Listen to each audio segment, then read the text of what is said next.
Voglio Kvaratskhelia. Racconto di Amorim. Primo ordine dallo United. Parlate ora tifosi del Napoli, lascia il tuo like sul video e iscriviti al canale per rimanere sempre aggiornato sulle ultime notizie dal Napoli. Andiamo al video. Il Manchester United non riesce a riprendersi.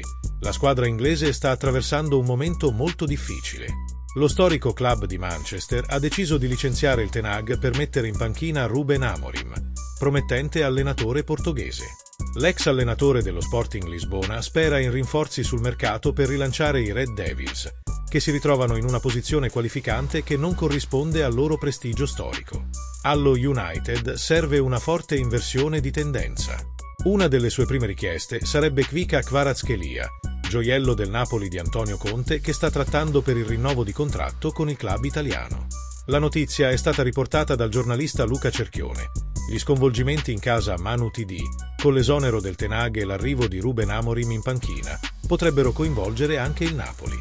Essere Khvika Kvaratskhelia che, come riportato, non ha ancora trovato la situazione giusta con il club partenopeo per rinnovare il suo contratto. Prossime notizie.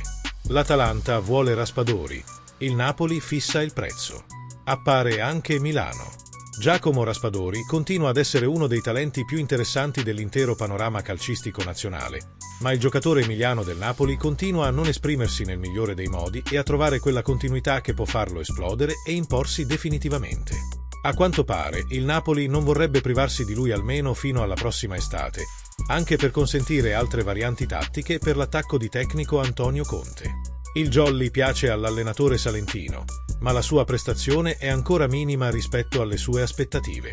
Sono diverse le squadre interessate all'ex giocatore del Sassuolo, soprattutto nel campionato italiano. Infatti, anche l'Atalanta di Gianpiero Gasperini piace molto a Raspadori. Secondo quanto riportato da calciomercato.com, l'allenatore ha chiesto rinforzi soprattutto in zona offensiva, soprattutto perché l'inserimento di Zaniolo sta avvenendo a rilento. Il Napoli, dal canto suo, potrebbe vacillare di fronte ad un'offerta da 30 milioni di euro. Questo è il prezzo di cartellino del club azzurro.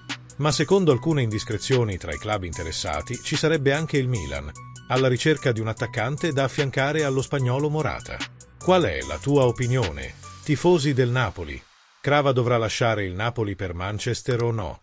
Lasciare il tuo commento e pensi che dobbiamo eliminare Raspadori o no?